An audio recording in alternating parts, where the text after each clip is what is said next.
Hello, welcome back to everyone that's tuned into our channel, American Ultra Screw. Here today, I'm joined by Braden and Akil. Just the three of us today. Arjun was busy, Jeff's on trial. We are bringing to you guys a top 10 video, really nice one. Excited to see this one. Top 10 best USMNT players of all time. Should we start with the 10th? Okay, so to start off my top 10 of best USMNT players of all time, let's keep in mind each one of us has their own criteria. Altidore in 10th place for me. I decided to go with a player that I actually watched growing up, and just a little bit of nostalgia in here as a criteria, but he was a solid forward, really important for us at a time where we really didn't have many other options up front. Had a really solid career in Europe, and for the national team, he had his moments too. So it's fair to say, I think all of you guys will agree, this video will age a lot better in 15 years. We're going to have a lot more options, but Braden, who do you have opening up your top 10 best players of all time for the U.S.? Yeah, so number 10, I have a current player, and that's going to be Tyler Adams, our captain from the 2022 World Cup, the youngest American captain at a World Cup since 1950, and he was the youngest at the World Cup that year in general. He's got 36 caps for the national team, has been part of some iconic moments such as the Nations League in 2019. He's had a great club career so far at Leipzig and Leeds despite their struggles, and is going to get a move to another solid Premier League club this summer, and won US Soccer Player of the Year last year as well. So I think he'll be a lot higher once his career is done, but for now, only a number 10 for me. There, that's really fair. I mean, I'll be surprised if he doesn't make the top 10 of everyone. It's going to be a consensus by the end of his career. Akil, who do you have? I also have Tyler Adams, because he's the captain of our best generation ever, and he won US Soccer Player of the Year, and yeah, it's deserved top 10. Our history is not that great, but in the future it will be. 10 to 15 years, easily. We'll have way more options. Absolutely. Yeah, it's nice to see current players making the list. They're definitely going to dominate it in the future. For 9th place, I have Ernie Stewart. I think he was a really crucial part of our squad, again, at a time where we were lacking in quality. And he was a really workhorse, a big workhorse in the midfield. I think it was very, very important to the way that we played. We used to bunker a lot of games, but he was a very effective player for us. Always put his heart on his sleeve, and I think that's something that stuck out to me. I mean, this is a player that I've seen mostly on videos, and he seemed to be the one to put in the first tackles and really lay everything out there. Braden, who do you have? I went for Carlos Bocanegra, defender from the 2000s. 110 caps for the national team, 14 goals as a defender, pretty decent output there. Had a pretty solid club career, mainly for Fulham, which seems to be a place that a lot of our American talents go, which is nice to see. He was the captain of the team that had probably our most iconic victory ever against the best team, potentially in national team history, 2009 Spain in the Confederations Cup, and yeah, won 2 Gold Cups with us as well. So honestly, just for being part of that 2009 team alone, I think he deserves it. All right, Akil, who do you have in 9th place? For number 9, I have Michael Bradley. Obviously, he's one of our best CDMs, midfielders in our history, and he really carried us in the World Cup in 2014. And yeah, he's contributed so much for the national team, and he just makes my top 10 instantly. All right, I agree with you, Akil. Bradley makes my top 10 as well, but he gets the 8th position. I think he was a really good CDM for the same reason as you said. Carried us, had that iconic goal at the Azteca as well, chipping over Ochoa. I mean, growing up as a USMNT fan, I think anyone that's born close to the dates that we were born is going to put Bradley in their top 10. What about you, Braden? Who do you have in 8th place? I went for DeMarcus Beasley, converted midfielder to eventual left back. Had a pretty illustrious career at the club level, playing for some top clubs, PSV, Man City, stick out amongst them. He played in 4 World Cups, I think one of only a few players for the US to do that. Won 5 Gold Cups as well, and even won Golden Boot at one of them. And yeah, 126 caps for the national team, one of our most decorated players for sure. So he gets my 8th spot. Yeah, and an official Hall of Famer as well. I think he got Mhm. inducted last year or this year. What about you, Akil? For number 8, I have Josie Altidore, and I put Josie in there because he's one of the players that I really grew up watching, and I admired him a lot, like growing up. Even as a Sounders fan, Toronto FC, the history there, I still admire him a lot, and he was one of our best players and most talented strikers at that time. That's fair. I think this generation is going to have a lot of nostalgia and great memories with Altidore. He led us for a long time. All right, in 7th place, I have Beasley as well. Same reasons as Braden. I think he's one of the most decorated players, a very well-deserved Hall of Famer for U.S. soccer. And yeah, it goes without saying, he gets 7th place for me. Akil, who do you have? Number 7, I have Alexi Lawless because he's one of our best center backs ever, in my opinion. Even though I hate him as an analyst, I think as a player he's exceptionally one of the best center backs in our history. All right, yeah, I mean, as an analyst, everyone has the same opinion about him. Anyone that sort of understands the game is going to flame him. What about you, Braden? Yeah, I actually didn't include Lawless on my list solely because of his takes as an analyst. I think he just has lost all respect from me and probably everyone in the footballing community from his career there, which is a shame because, like Akil said, he did have a good career as a player.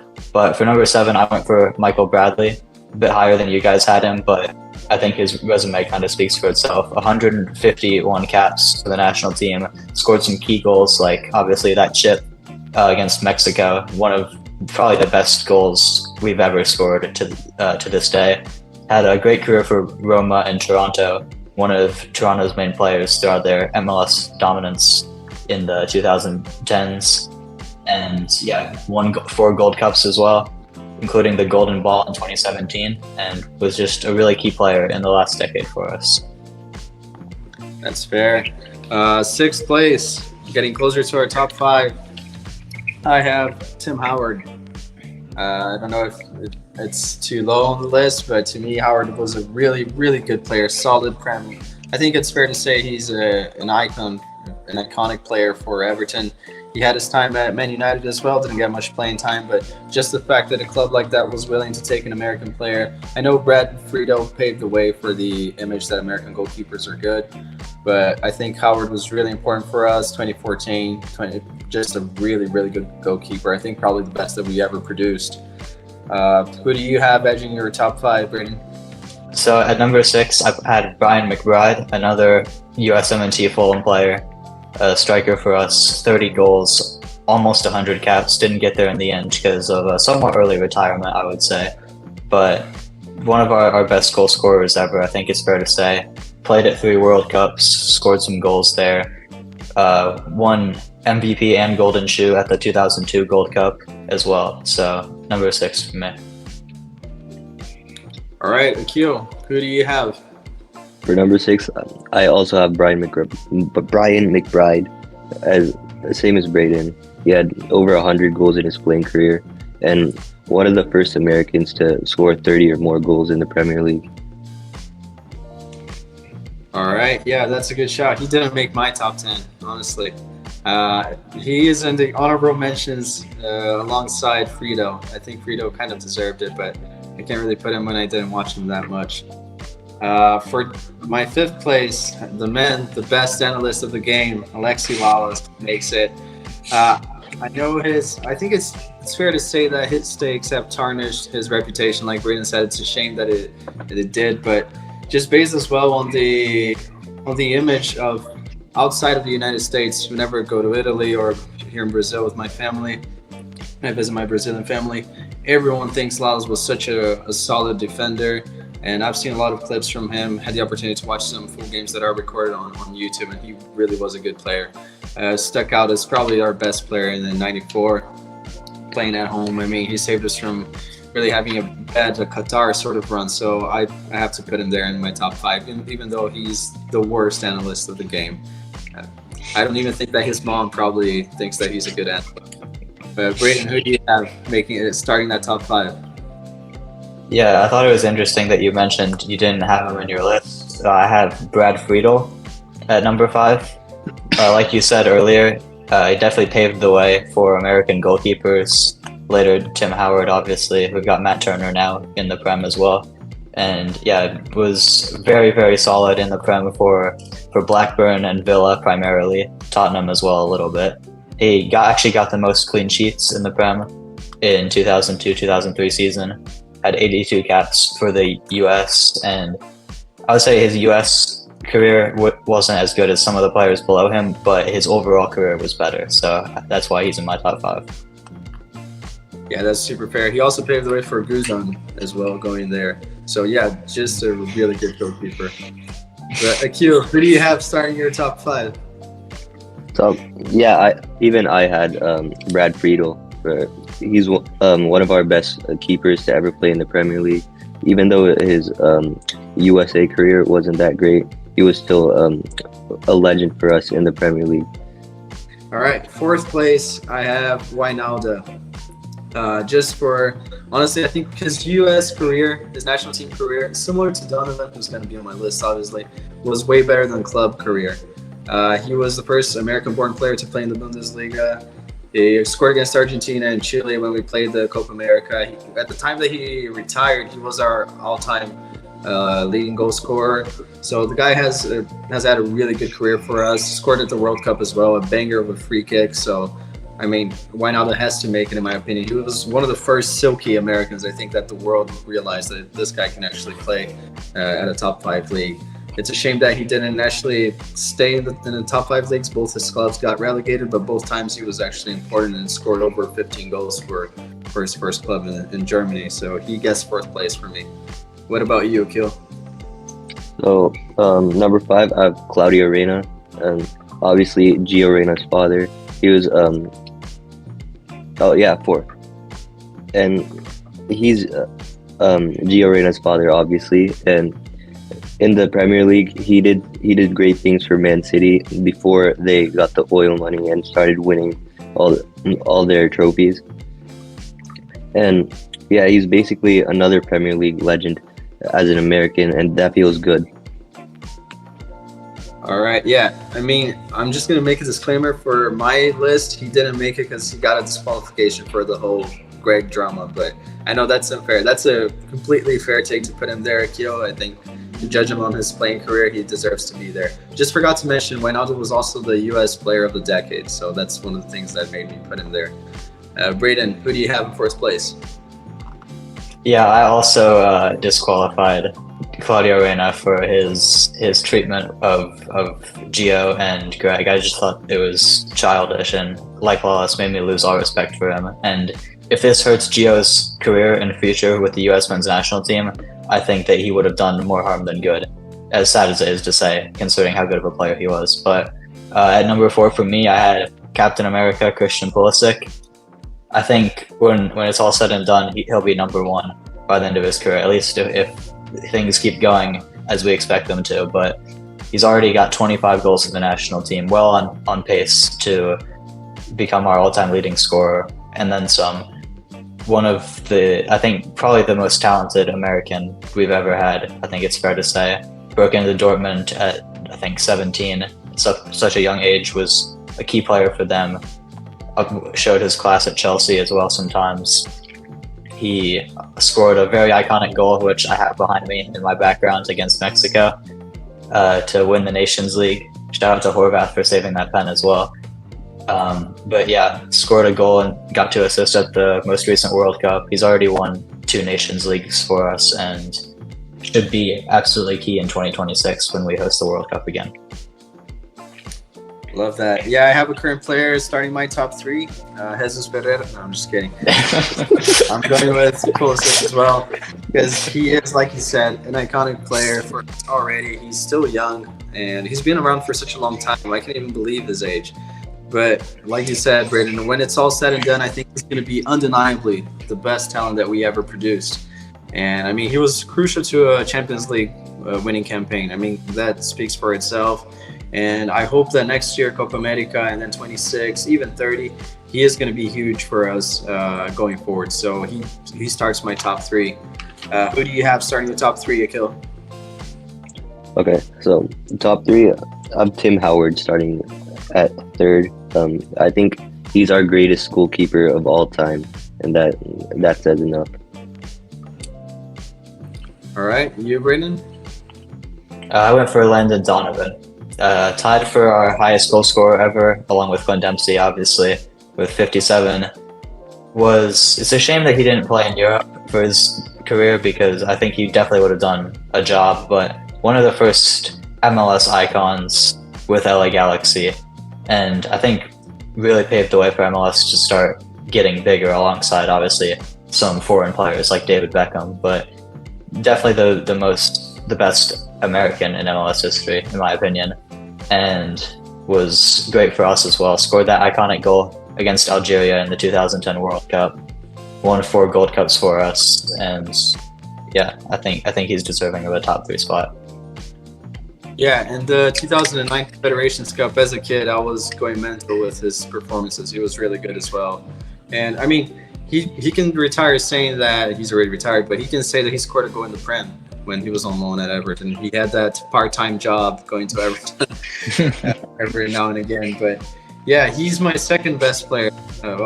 He's second spot in my list for the same reasons as you've said. And he not only, I think, paved the way for the game in the U.S., but as well as outside. Everyone outside the United States thinks that he's our best ever player. I mean, I asked my family here in Italy, they always say Donovan. They actually appreciated him as a player. They thought he was really good. So yeah, he makes my list on the second spot. Akil, who do you have? Yeah, I also have Landon Donovan second spot. When he scored that goal against Algeria, I was 4 years old, and that's the goal, and that's the game that got me into soccer in the first place. And he's my U.S. soccer idol, so he makes second. That's fair. He has his bad takes as well now and again, but yeah, that was an iconic game. I mean, I think anyone in our age group will say that was a huge pivotal moment in turning them into USMNT fans. Braden, who do you have? Yeah, I think I had to bump him down one spot solely because of him saying we should support Mexico at the 2018 World Cup. Just unforgivable to be saying that about our biggest rivals. But at number 2, I have Tim Howard. Akil mentioned probably our greatest goalkeeper ever. Definitely a Prem, maybe not a Prem legend, but a Prem cult hero, I think it's fair to say, and definitely an Everton legend, was great there and had one of the best goalkeeping performances the World Cup has ever seen in general. Against Belgium, I think he has the most saves in a World Cup game. Bailed us out. We probably should have won that game, and it's all thanks to him. So yeah, I think he's deserving of a number 2. Yeah, and he can also say that he scored a Prem goal as well, so that's actually impressive for a goalkeeper. We made it to our best ever USMNT player. Judging by your guys' list, I think we all have an agreement. I would put Dempsey as the best ever USMNT player. I just wish that we had a player with his mentality, or just wish that he wasn't this generation, because the guy had that fire in him. I mean, Wayne Rooney even said that he was the most aggressive player that he has ever seen. Unbreakable mentality. And again, the 2009 Confederations Cup run, that game against Spain was huge for me growing up, and he was amazing. He scored there. The 2010 World Cup, 2014, I mean, goes without saying, the guy was carrying us too. So yeah, he's an iconic player, and it's really hard, maybe just on an emotional level, it's really hard for anyone to overtake him, in my opinion. I mean, he's a great player, so I put Dempsey there, and he's underrated in terms of his club career. Took Fulham to a final in the Europa League. I mean, stayed there for a while, did moderately well with Spurs as well. So I mean, his resume speaks for itself. Akil, do you have Deuce number 1 as well? For number 1, I have 2 players tied. I have Pulisic and Dempsey tied. And Dempsey, number 1, obviously, the first American to reach 50 goals in the Premier League, the best league in the world. And he's the definition of talent ain't enough. And he didn't have the talent, but he had the best work ethic out of any U.S. player I've ever seen. And Pulisic also tied first because he's the first American to win the Champions League. And in 2020, he carried Chelsea, and that directly led to us winning the Champions League the next year, as he was also pivotal in the semifinals and quarterfinals of the Champions League run that year. And he could just go on to become our best ever player. That's fair, but I think we're gonna call VAR. I don't think that's allowed to have two. No, I'm just kidding. That's not allowed. Yeah, that's fair. I get both sides. I mean, one is the GOAT so far, and the other one's going to be the GOAT in the future, so that's all right. Braden, who do you have in first place? Yeah, I think it's obvious. I also went for Clint Dempsey. I mean, like you guys have said, his career and mentality speaks for himself. Arjun would be going crazy right now because we know how much he values mentality and gets on our players for lacking that. And I think it is a shame that he was a little bit ahead of our current generation because he'd be the perfect locker room guy to have with such a young team. But yeah, you don't know where I'm from, dog. Exactly. Amazing. I mean, it is a shame. It would just be incredible to have him as the leader, the de facto leader of the players. You know, just it sucks. His parents should have waited like 3 or 4 years, but it's all right. He should have taken an assistant job instead of an analyst job. Definitely. Yeah. But his stakes are fine. I mean, that's a guy that hasn't tarnished his reputation, which is nice to see. Most of our former players have incredibly biased or just out of this world takes. But anyways, guys, we made it. Top 10 USMNT players of all time. But yeah, guys, thank you so much for making it through this video with us. Thank you for the recent growth of the channel. We appreciate every single one of you guys that are tuning in, giving us a like or subscribing to the channel. Leave a comment with your ideas for future top 10s or any topics that you'd like for us to cover. We appreciate you. Thank you, Braden. Thank you, Akil, for the list. Anything else you guys want to add? Jeff is finished. Thank you. Like and subscribe, guys. All right, like and subscribe. Thank you so much.